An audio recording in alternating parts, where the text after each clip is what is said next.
নমস্কার, আমি অর্ণব। জানেন তো, বাংলা সাহিত্য আমায় যত মুগ্ধ করে তার চেয়ে অনেক বেশি অবাক করে। রবীন্দ্রনাথ পড়তে পড়তে আমি ভাবি, মানুষটা কি ভবিষ্যৎ দেখতে পেতেন? না, একবার ভেবে দেখুন, তিনি যা লিখেছেন তা যেন আমাদের বর্তমান আধুনিকতার থেকেও আধুনিকতর। আবার বিভূতিভূষণ পড়ে ভাবি, লোকটা আমার নিজের বাড়ির কোনায় কোনায় অন্তরে বাইরে উঁকি মেরে দেখল কি করে। ঠিক তেমনি মানিক বন্দ্যোপাধ্যায় পড়ে মনে হয়, লেখকের কি মানুষের মন পড়ার ক্ষমতা ছিল? সেই সঙ্গে মানব মনের তালগোল পাকানো চিন্তাধারার মধ্যে থেকে জট পাকানো ভাবনাগুলোকে আলাদা আলাদা করে দেখার সামর্থ্য, সঙ্গে মানব গোষ্ঠীর তথা সমাজের প্রতিটি বৈশিষ্ট্য তথা সমস্যার চুলছেরা বিশ্লেষণ করার ক্ষমতা। কেন বলছে এই কথা? তার প্রমাণ আপনারা আগেও বহুবার পেয়েছেন। আজ না হয় আরেকবার দিয়ে আসুন। একটা গল্প শোনাই আপনাদের। শুরু হচ্ছে আমার আজকের নিবেদন, মানিক বন্দ্যোপাধ্যায়ের লেখা গল্প চক্রান্ত।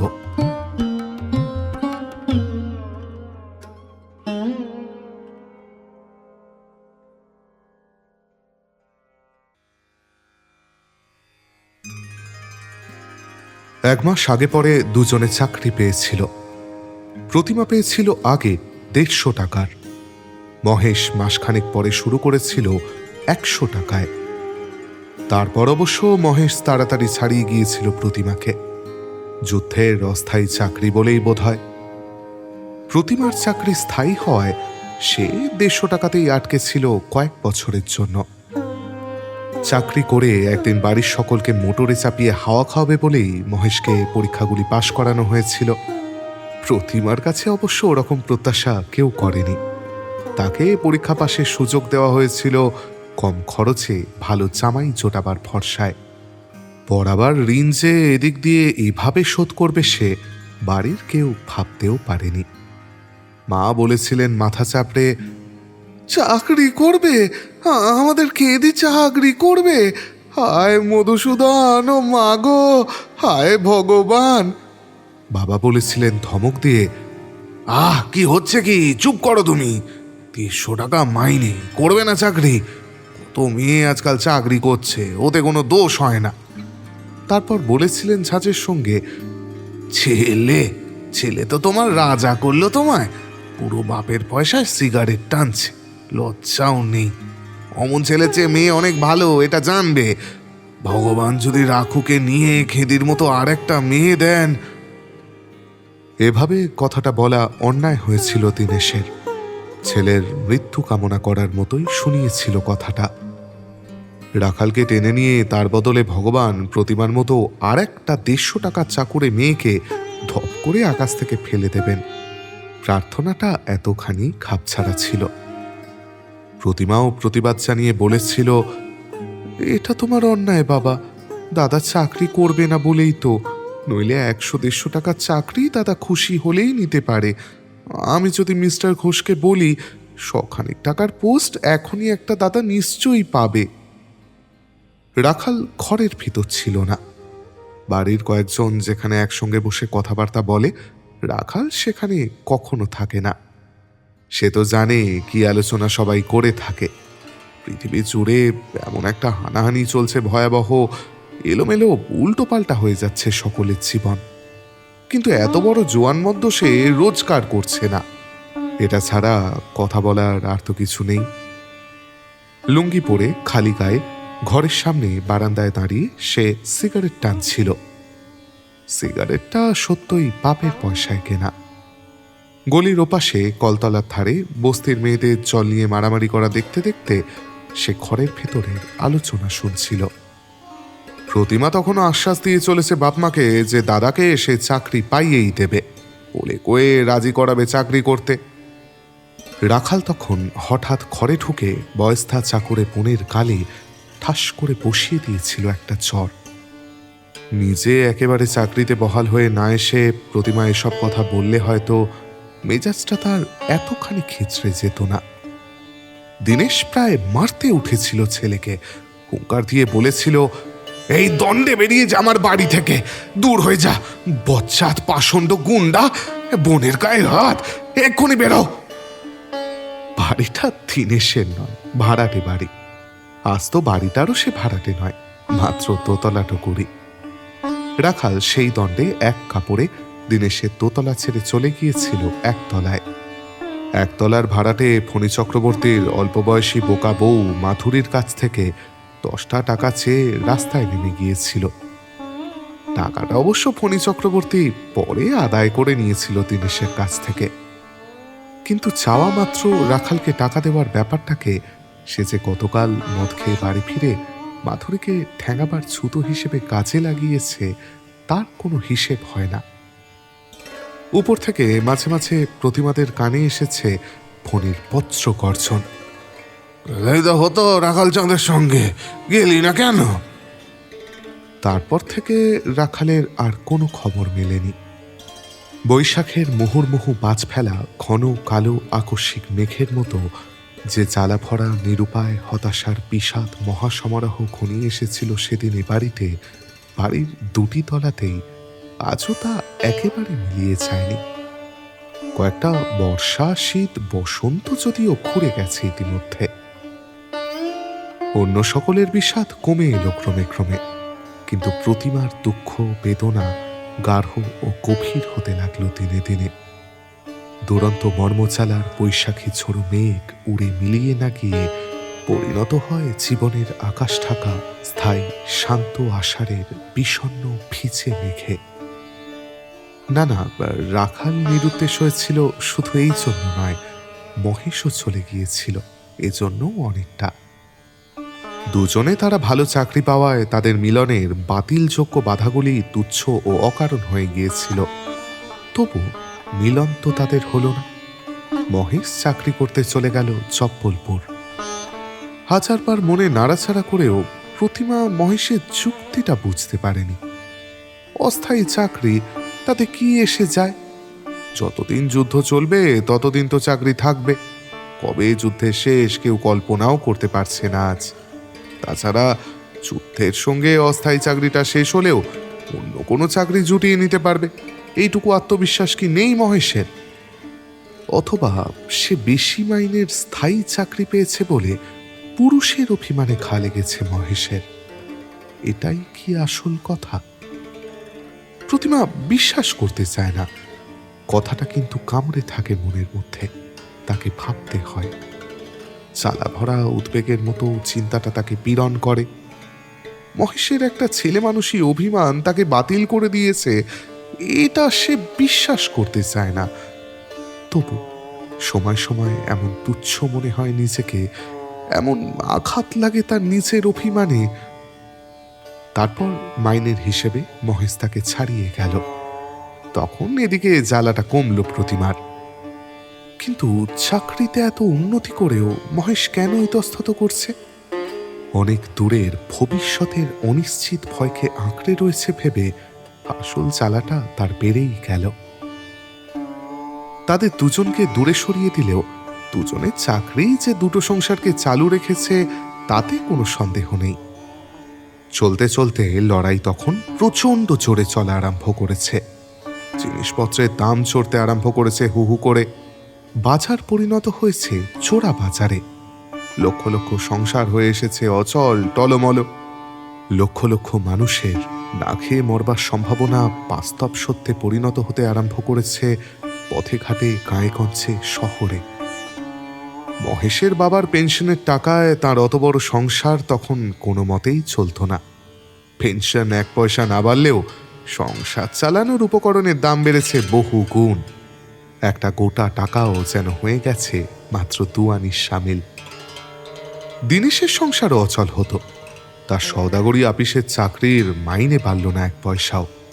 আপিসটার আয় প্রায় 250 গুণ বেড়ে যাওয়ায় কর্তারা তাকে মাক্কি ভাতা দিতে আরম্ভ করল 13.5 টাকা। দুজনে তারা মেনে নেয়। মেনে নিয়ে সান্ত্বনা পায় যে এদিক দিয়ে চাকরি করা তাদের সার্থক হয়েছে।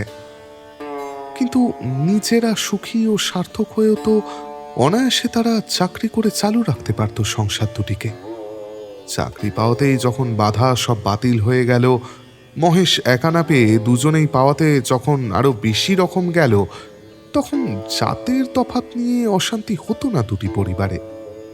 প্রতিমার মা বড়জোর কপাল চাপড়ে বলতো, জাত ধর্ম নিলে মধুসূদন, কিন্তু বরণডালা সাজিয়ে পেজাত জামাইকে সাদরে সাগ্রহে অভ্যর্থনাও করত যে তাতে সন্দেহ নাই। তা চাকুরে মেয়ের বিনা খরচায় পাওয়া চাকুরে জামাই।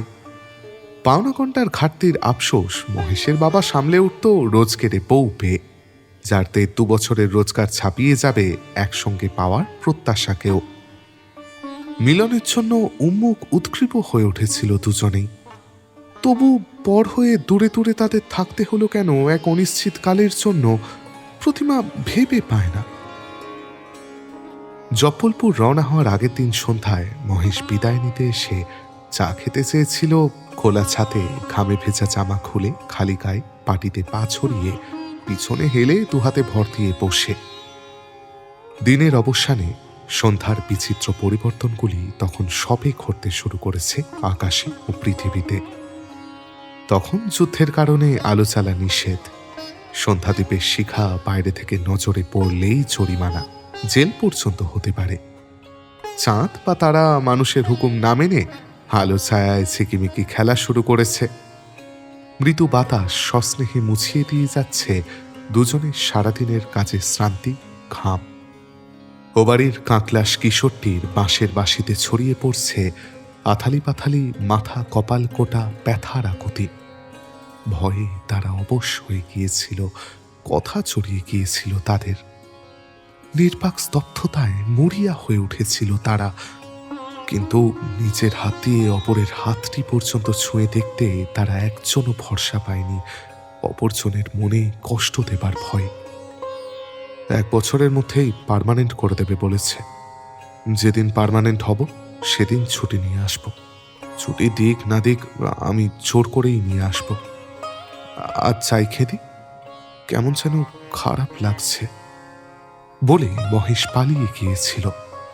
তার মুখের ভাষার মানে বুঝতে অসুবিধে হয়নি প্রতিমার। তার নিজেরও অসহ্য লাগছিল প্রতিটা মুহূর্ত। বিদায় নেওয়ার আগের দিন নির্জন ছাতে পরস্পরের সঙ্গ অসহ্য হয়ে ওঠা আর খারাপ লাগা একই কথা। ঠিকেছি, আহ্লাদির ছেলেটা একটানা কেঁদেই চলেছে রোয়াকের কোণে এক টুকরো ছেঁড়া ন্যাকড়ায় চিত হয়ে শুয়ে হাত পা ছুঁড়তে ছুঁড়তে। 6 মাসের বাচ্চাটাকে সঙ্গে নিয়েই সে কাজ করতে আসে। ঘরে ছেলে ধরবার তার লোক নেই, কাজে ফাঁকি দেয় না, কিন্তু একপাশে ছেলেটিকে ফেলে রেখে কাজ করে যায়। একটানা কান্না শুনেও ফিরে তাকায় না, শুধু প্রাণপণ চেষ্টা করে তাড়াতাড়ি করে কাজগুলো সারতে। মাঝে মাঝে তফাৎ থেকেই বাচ্চাটিকে উদ্দেশ্য করে বলে, এই যে শোনা, হয়ে গেছে আমার, একটু রসো। প্রতিমা মাঝে মাঝে অতিষ্ঠ হয়ে বলে, একটু সামলে নাও ছেলেকে আগে, তারপর না হয় কাজ করলে। তখন স্বস্তির নিঃশ্বাস ফেলে হাত ধুয়ে আহ্লাদি বাচ্চাকে কোলে নিয়ে মাই দিতে বসে। গোড়ায় জানালে ওকে প্রতিমা রাখত না। প্রথম 2 দিন বাচ্চাটাকে আহ্লাদির সঙ্গে আনেনি, কোথায় কার কাছে ফেলে এসেছিল কে জানে। ছেলেটা মেঝেতে পড়ে কাঁদে বলেও আহ্লাদি যেন অপরাধী হয়ে থাকে। অন্য ছিদের তুলনায় সে তাই আশ্চর্য রকম নরম, ভালোভাবে কাজ করতে উৎসুক। আপিসের বেলা হয়ে গেছে। স্নানের ঘরে তাড়াতাড়ি গায়ে মুখে একটু সাবান ছোঁয়াতে ছোঁয়াতে প্রতিমা ভাবে, বিয়েটা যদি তারা সেরে ফেলতো মহেশ জব্বলপুর যাওয়ার আগে, একটা বাচ্চা যদি তার হতো আহ্লাদির মতো, আর আপিসের মেঝেতে বাচ্চাটাকে ফেলে রেখে তাকে কাজ করতে হতো পেটের দায়ে। সর্বাঙ্গ শিউরে ওঠে প্রতিমার। পেটের দায়ে মানুষ কি করতে পারে আর মানুষকে কি করতে হয় সেসব কথা ভাবতে গেলেই কত মহাদুর্ভিক্ষের ভয়াবহ স্মৃতি শুধু এই শহরের বুকে যতটা প্রকট হয়েছিল, চোখের সামনে তার ছবি না রাখায় আজও তাজা হয়ে আছে মনের মধ্যে। পেটের দায়ের বাস্তব চেহারা অনেকটা স্পষ্ট হয়ে উঠেছে তার নিজের অভিজ্ঞতায়। চাকরির রোমান্স নিঃশেষে উপে গিয়েছে। হে খুশির চাকরি নয়, আত্মপ্রতিষ্ঠার। নিজের আর আপনজনের পেটের দায়ই তার চাকরি। নিছকই বেঁচে থাকার তাগিদে। বুড়ো দীনেশ রোগে আসক্ত হয়ে পড়েছে। তাকে তাড়িয়ে দিয়েছে অফিস থেকে 1 মাসের ছুটি আর 1 মাসের বেতন দিয়ে।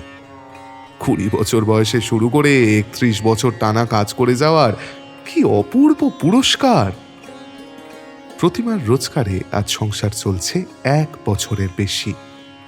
মাইনে বেড়েছে ওই 10 টাকা মতো।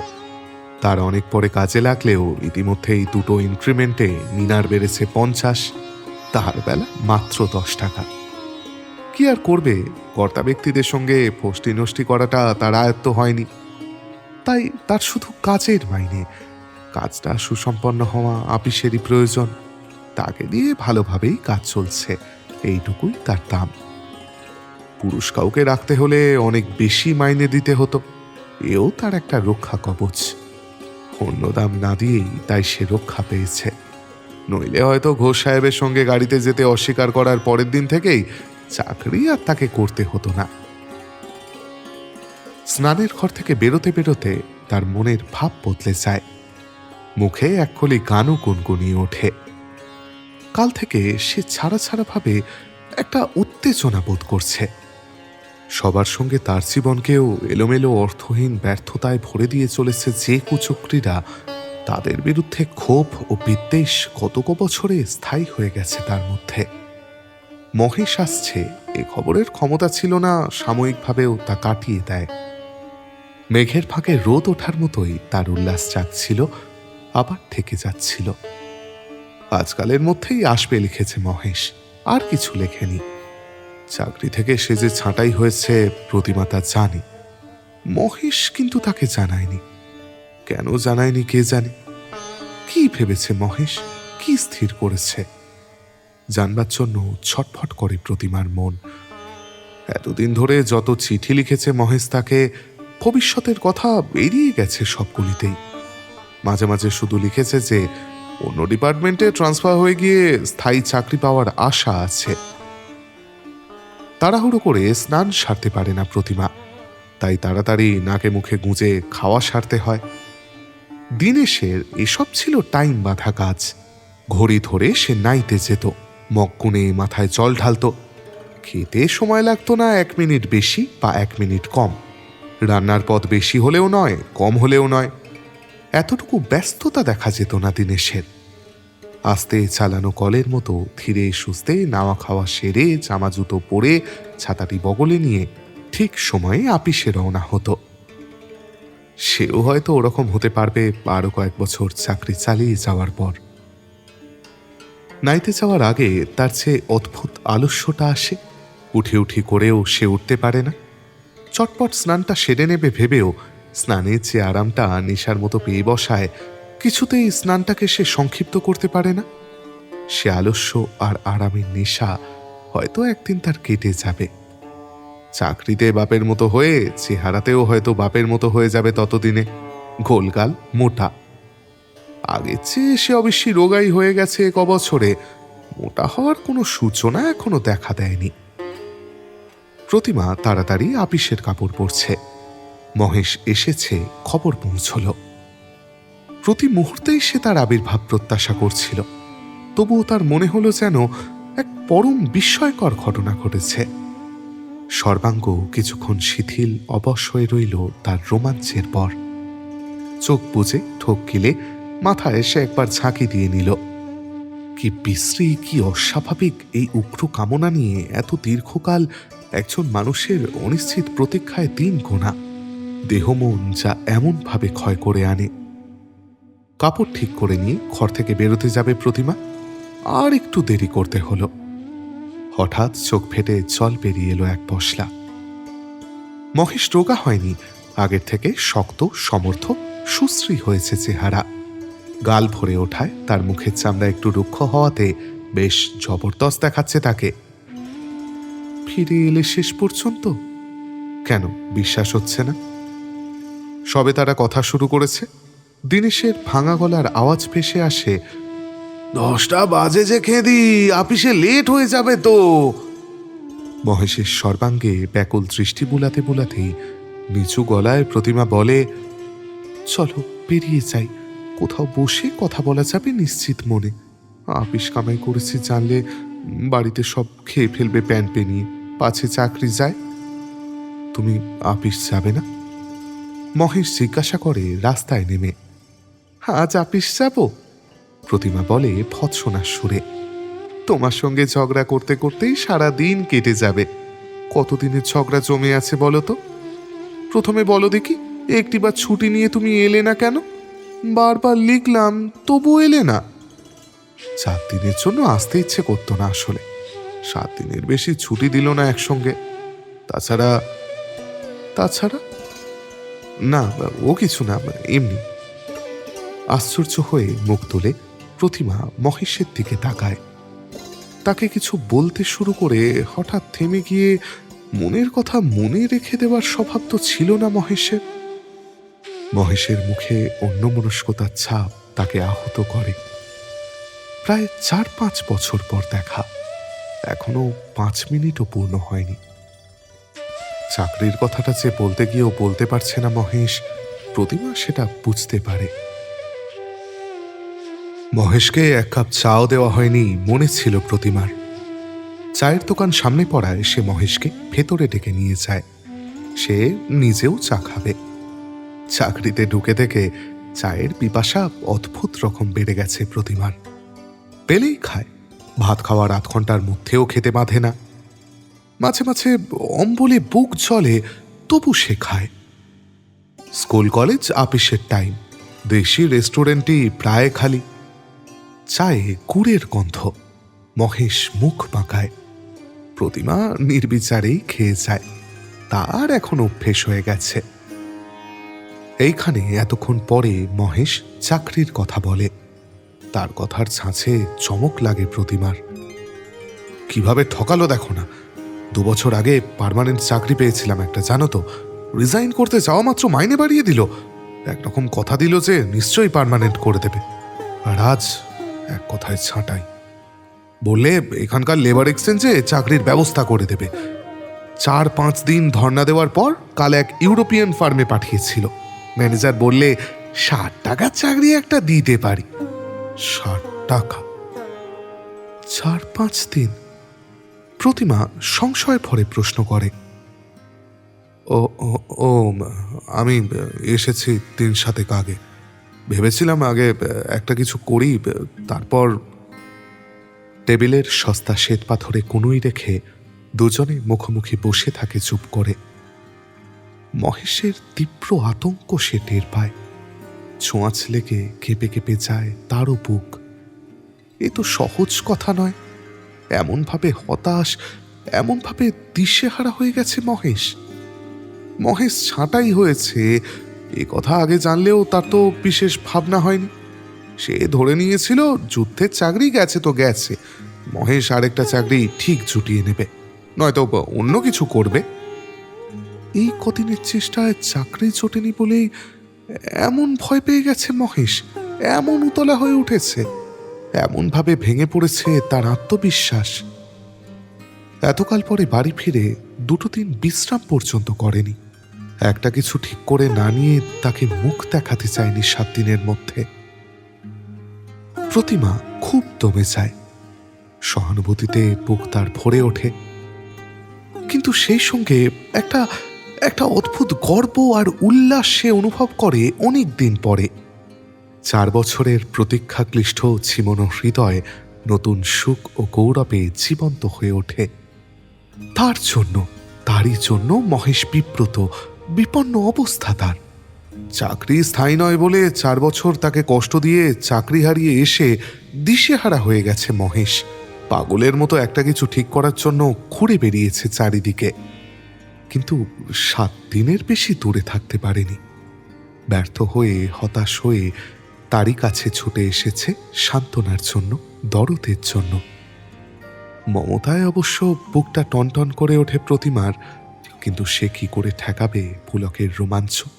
নোংরা গরম চায়ের দোকানে যদি বাস্তব হয়ে ওঠে তার মানুষ বাসর, ট্রামবাসের আওয়াজ যদি গান হয়ে ওঠে তার কানে। কেন ভাবছো তুমি এত? প্রতিমা বলে দরদের অনুযোগে। একটা কিছু হবেই, 2 মাস না হয় ঘরেই বসে রইলে কি এসে যায়? এত ব্যস্ত হওয়ার কি হয়েছে? কি হয়েছে জিজ্ঞেস করছো? কি হয়েছে? এতক্ষণ পরে এই প্রথম একটু হাসি ফোটে মহেশের ঠোঁটে। 2 মাস ঘরে বসে থাকলে না খেয়ে মরে যাব না সবাই? প্রতিমা মরে যায়? সবাই মরে যাবে না খেয়ে? এই আতঙ্কে উৎভ্রান্ত হয়ে পড়েছে মহেশ। তার জন্য নয়। ক্ষীণ স্বরে কোনো মতে বলে, তোমার বাবা তো পেনশন পান। মহেশ দু চোখে অবিশ্বাস্য বিস্ময় নিয়ে তাকায় প্রতিমার দিকে। বাবা? বাবা প্রায় 1 বছর হলো মারা গেছেন, এটাও জানো না তুমি? না, প্রতিমা জানতো না। মহেশ কোনো চিঠিতে এ খবরটা তাকে জানায়নি। মহেশ চলে যাওয়ার পর প্রথম দিকে 9 মাসে 6 মাসে 2-4 বার অল্প সময়ের জন্য প্রতিমা তাদের বাড়ি গিয়েছিল। তারপর নিজের জীবনচক্রে পাক খাওয়ার ধাক্কা সামলে চলতেই এমন ব্যতিব্যস্ত হয়ে পড়েছিল যে আর যাওয়াও হয়নি, খোঁজ খবরও নেওয়া হয়নি। প্রতিমাকে মানতে হয় নিজের মনে খোঁজ নেবার তাগিদও সে অনুভব করেনি বিশেষ। আপনজনকে আপন ভাবা তার হয়ে ওঠেনি। তারা মরল কি বাঁচল ভাববার অবসরও হয়নি তার। মহেশই তার মন জুড়ে ছিল, কিন্তু তার বাড়ির লোকেরা এতটুকু স্থান পায়নি সেখানে। এমন স্বার্থপর সে। কান দুটো গরম হয়ে ঝাঁঝা করে প্রতিমার লজ্জায় আর ক্ষোভে। কই, তুমি তো লেখনি কিছু? প্রতিমা বলে মরিয়া হয়ে, সরলভাবেই বলে। কি আর লিখব? বাবার অসুখ হলো, বিছানা নিলেন, চাকরি গেল। সেই থেকে আমি একাই সংসার চালাচ্ছি। সোজা ঝঞ্ঝাট, এক মুহূর্ত বিশ্রাম নেই। মামাতো বোনের বিয়ে হলো জানো, সে বিয়েতে পর্যন্ত যেতে পারলাম না। আমি যে কি অবস্থায় আছি সেটা। প্রতিমার চোখ ছলছল করে এসেছে দেখে মহেশ বিব্রত, শঙ্কিত হয়ে ওঠে। তাকে বিব্রত শঙ্কিত হতে দেখে প্রতিমা আত্মসংবরণ করে, প্রশ্ন করে, বাস্তব চুক্তিসঙ্গতই। 300 টাকা তো মাইনে পাচ্ছিলে, তুমি কিছু জমাওনি? জমাইনি আবার, 700 টাকা ধার জমিয়েছি তো। আমি একবার রাগ করে বাবাকে লিখেছিলাম জানো, বড় বেশি খরচ হচ্ছে বাবা। বাবা তার জবাবে 1 মাসের খরচের হিসেব পাঠিয়েছিলেন। 7 জনের দুবেলার মাছ 1 পোয়া মাত্র। ছোটকুর জন্য 1 পোয়া দুধ, পেট ভরে না বলে অর্ধেকের বেশি বালি মিশিয়ে খাওয়ানো হয়। বাবার আফিমের নেশা আছে বলে আগে 1.5 সের করে দুধ খেতেন, সেটা কমিয়ে 1.5 পোয়া করেছেন। আর মহেশ সজোরে মাথায় ঝাঁকি দেয়, পরের মাস থেকে আরো 25 টাকা করে বেশি পাঠাতাম জানো। অবশ্য রোজগার বাড়েনি, নিজের খরচ কমিয়েই পাঠাতাম। কথা যেন শেষ হয়ে যায় তাদের। আপিস কামাই করে সারাদিন মহেশের সঙ্গে কথা বলবে ভেবেছিল প্রতিমা। 10:30টার সময় সে আর বলার মতো কিছুই খুঁজে পায় না। ট্রাম মোটরের শব্দকে তলিয়ে দিয়ে কিছু দূর থেকে একটা মিছিলের আওয়াজ ভেসে আসে। চায়ের দোকানে দাম মিটিয়ে তারা ফুটপাথে নেমে দাঁড়ায়। প্রৌঢ় যুবা কিশোরের সুদীর্ঘ শোভাযাত্রায় গিয়ে এসে সামনে দিয়ে চলে যায় তাদের। গায়ে তাদের ব্যাজ আঁটা। এরা সবাই শিক্ষক, দেশের সবচেয়ে নিরীহ গোবেচারী, অল্পে সন্তুষ্ট শান্তশিষ্ট মানুষ। তারা নাকি আজ মরিয়া হয়ে দল বেঁধে শহরের পথে মিছিল করছেন। ঠিক সামনে ফুটপাত ঘেঁষে রিকশার হাতল ধরে দাঁড়িয়ে হাঁপাচ্ছে ঘর্মাক্ত রিকশাওয়ালা। পান বিড়ি সিগারেটের দোকানে অল্প একটু জায়গায় 5 জন লোক ঘেঁষাঘেঁষি করে বসে হাতে বিড়ি বানাতে বানাতে চোখ তুলে তুলে মিছিল দেখছে।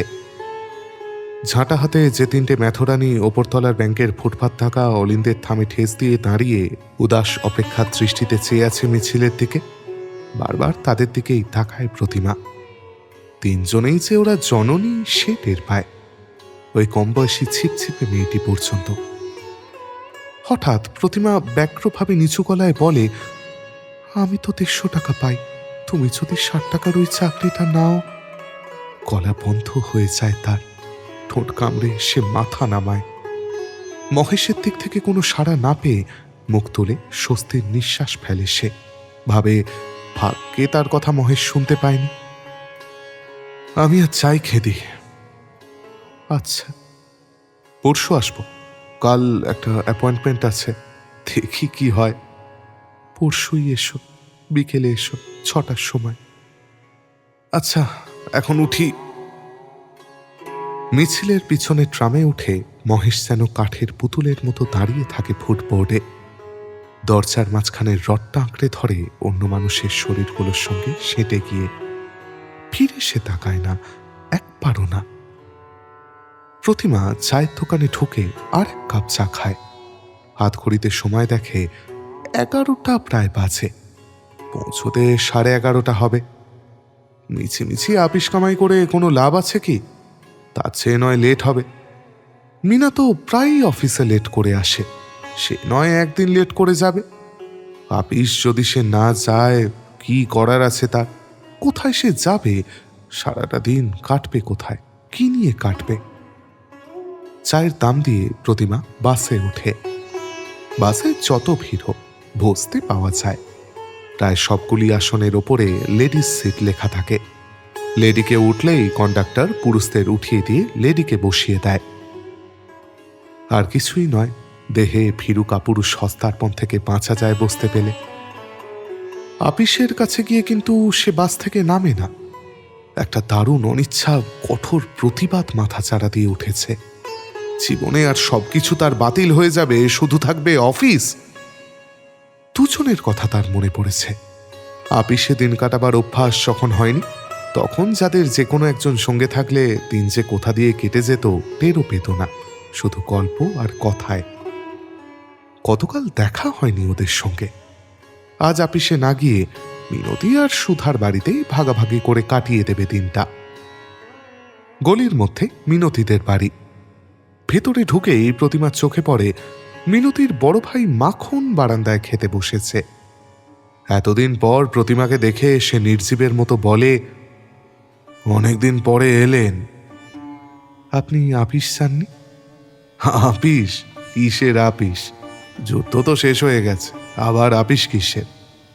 কেন, আপনার তো যুদ্ধের চাকরি ছিল না? সোজাসুজি না হোক, তাই ছিল বই কি।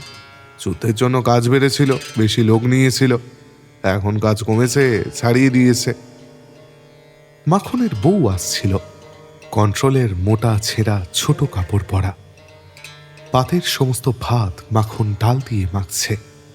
থালায় তরকারি বলতে আর শুধু ঝিঙে কুমড়োর তরকারি। বাটি থেকে জলের মতো পাতলা আর একটু ডাল মাখনের বউ তার পাতে ঢেলে দেয়। সোজা হয়ে দাঁড়িয়ে নির্জীবের মতো প্রতিমাকে বলে, ভালো আছেন? ম্লান বিষণ্ণ তার মুখ। ঘর থেকে মাখনের মা কথা শুনছিলেন। বেরিয়ে এসে প্রতিমাকে বলেন, আর বলো না মা, চারিদিক থেকে লেগেছে। জামাইকেও নাকি ছাড়িয়ে দেবে 2-1 মাসের মধ্যে। মিনতিও ওই কথাই বলে যায় আগাগোড়া। এতদিন পর সখীর সঙ্গে দেখা, বলার যেন আর কোনো কথাই নেই। এবারেই গেছি আমি, মিনতি বলে। সেই অজপাড়াগায় শ্বশুর বাড়ি, সেখানে পাঠিয়ে দেবে বলেছে। একদিন চাকরি ছিল, মাসে মাসে খরচ দিয়ে শ্বশুর বাড়িতে থাকতে লজ্জা করেনি। চাকরি গেলে একদিনও থাকতে পারবো না, অপমান বোধ হবে। আমাকে দেশে পাঠিয়ে নিজে মেশে হোটেলে থেকে চাকরির চেষ্টা করবে।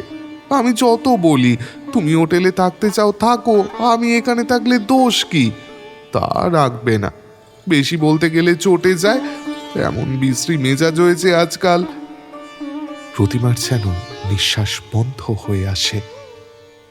সমস্ত বাড়িতে থমথম করছে চমচমাট বিষাদ। মিনতির কথায় শুধু হতাশা, দুর্ভাবনা আর ভয়। বেলা 3-4 পর্যন্ত এ বাড়িতে থাকবে ভেবেছিল প্রতিমা। আধ ঘন্টার মধ্যেই বিদায় নিয়ে রাস্তায় নেমে সে যেন হাঁপ ছেড়ে বাঁচে। সুধার কাছে যাওয়ার ইচ্ছাটা অনেকক্ষণ আগেই উবে গেছে। সেখানে গিয়েও যদি একটু হাসি আনন্দের বদলে এমনই বিব্রত সংকটাপন্ন মানুষের হতাশার কাহিনী শুনতে হয়, শুনতে হবে কি হবে না জানবার তাগিদটাই যেন তাকে ঠেলে নিয়ে ট্রামে উঠিয়ে দেয়। সুধা থাকে শহরের আরো উত্তরে, স্বামীর সঙ্গে ভাড়াটে বাড়িতে। মিনতির অনেক আগেই সুধার বিয়ে হয়েছিল, তার 3টি ছেলে মেয়ে। কত বছর খানেকের মধ্যে সংখ্যাটা যদি আরো বেড়ে না থাকে। ধীরেন নিজেই দরজা খুলে দেয়। বাড়িটা শূন্য, নিঝুম মনে হয় প্রতিমার।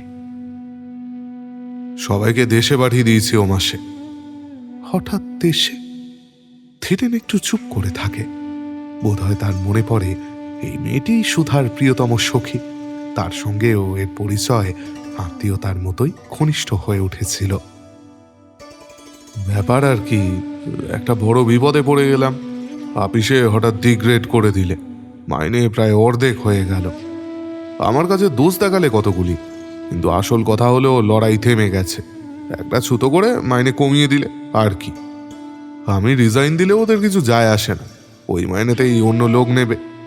ভেবেছিলাম রিজাইন দেবো, কিন্তু থিরেন একটু হাসে, করুণ নয়, মর্মান্তিক জ্বালা ভরা হাসি। দেখলাম ও টাকায় বাসা করে থাকা যায় না। ওটা কি আর করি, সবাইকে পাঠিয়ে দিলাম দেশে। আগাম ভাড়া দেওয়া আছে বাড়িটার, নিজে তাই এই মাসটা আছি। অফিস যাননি? আজ ছুটি। বড় মালিক মশাই কাল নরকে গেলেন, তাঁর সম্মানে ছোট মালিক মশাই আজ ছুটি দিয়েছেন। মাথা ঘুরছিল প্রতিমার। অফিসে পার্টিশনের ছোট খুপচির মধ্যে নিচের অভ্যস্ত চেয়ারটির জন্য তার মন যেন উতলা হয়ে ওঠে। ওইখানে সে যেন আড়াল হতে পারবে জগৎ থেকে, কিছুক্ষণের জন্য হলেও বিশ্রাম পাবে। প্রতিমা সোজা অফিসে চলে যায়। বাড়িতে অসুখের জন্য 1:30টার সময় অফিসে আসার কৈফিয়ত ওপরওয়ালা বিশ্বাস করে। অফিস ফাঁকি দেওয়ার স্বভাব প্রতিমার নয়, তাই বিশ্বাস করে। সারাদিনের শ্রান্তি প্রতিমাকে কাবু করতে পারে না। অফিস থেকে ফিরবার সময় শ্রান্তিতে বরং তার দেহ মন শান্ত হয়ে যায়। উদার ক্ষমাশীল হয়ে ওঠে মনটা। ক্ষমা অবশ্য সে করে না চক্রীদের, যাদের চক্রান্তে জীবনটা তার দুঃখের তাণ্ডবে পরিণত হয়েছে। কিন্তু নিজের মর্মে শিরা ছেড়ে ছেড়ে অর্থহীন ভাবপ্রবণতার আত্মরতিকে এখন সে আর প্রশ্রয় দেয় না। তার নিজের জীবনের সমস্যা ও ব্যর্থতা বৃহৎ ও ব্যাপক হয়ে ছড়িয়ে যায় অসংখ্য জীবনে। নিজেকে ভুলে সে ভাবতে থাকে অন্য সংখ্যাহীন মানুষের কথা। বাড়ির সদরে চৌকাঠ পার হওয়ার সময় আহ্লাদির ছেলের কান্না শুনতে পায় না আজ। প্রতিমা আশ্চর্য হয়, ভাবনায় পড়ে যায়। আহ্লাদি তাহলে আজই কামাই করেছে, কাজে ফাঁকি দিয়েছে। বাসন মাজা, ঘর ছাড় দেওয়া, উনুন ধরানোর কাজগুলো হয়তো এখনো স্থগিত রেখেছে বাড়ির লোক আহ্লাদির আসবার আশায়। সারাদিন খেটে খুঁটে এসে এই শ্রান্ত ক্লান্ত দেহ নিয়ে এখন তাকে আবার ওই সব কাজেও হাত লাগাতে হবে।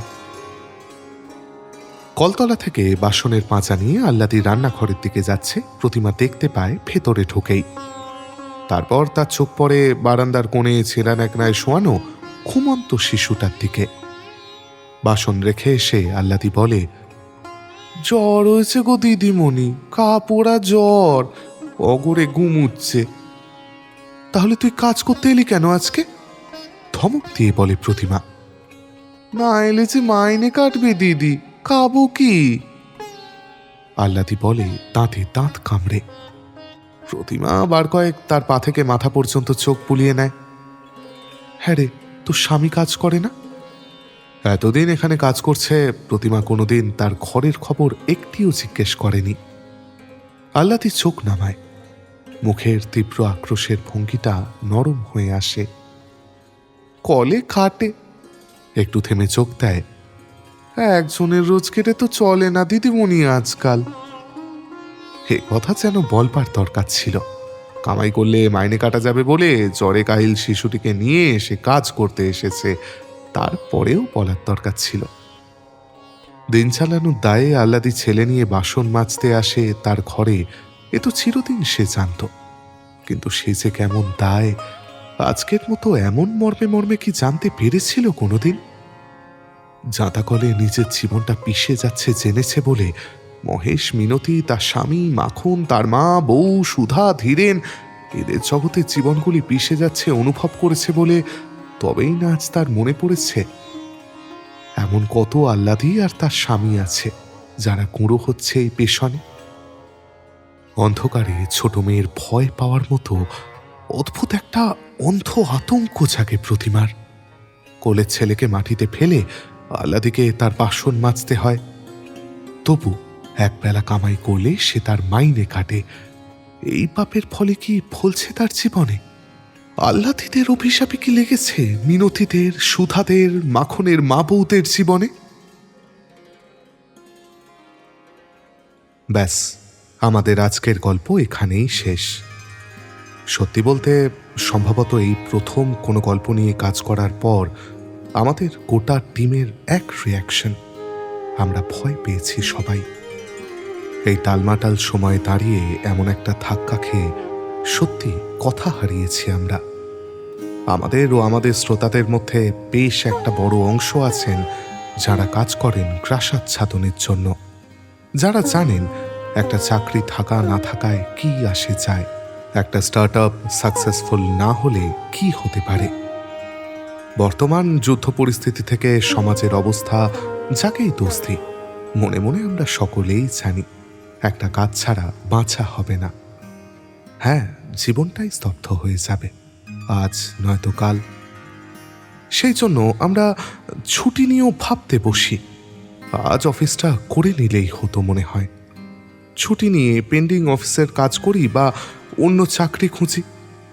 আমাদের 2 দিন বাড়িতে বসে থাকতে দেখলে একবার না একবার বাড়ির লোকের বুক ছ্যাঁত করে ওঠেই ওঠে, কাজটা চলে গেল না তো। যাক, তার ভয় দেখানো হলো, আসুন এবার একটু বিশ্রাম নিয়ে কাজেই ফিরি আমরা। আপনাদের সঙ্গে আবার দেখা হবে খুব শিগগিরই নতুন কোনো পুরনো গল্পে। ততদিন সবাই খুব ভালো থাকবেন, ভালো রাখবেন। শুভরাত্রি।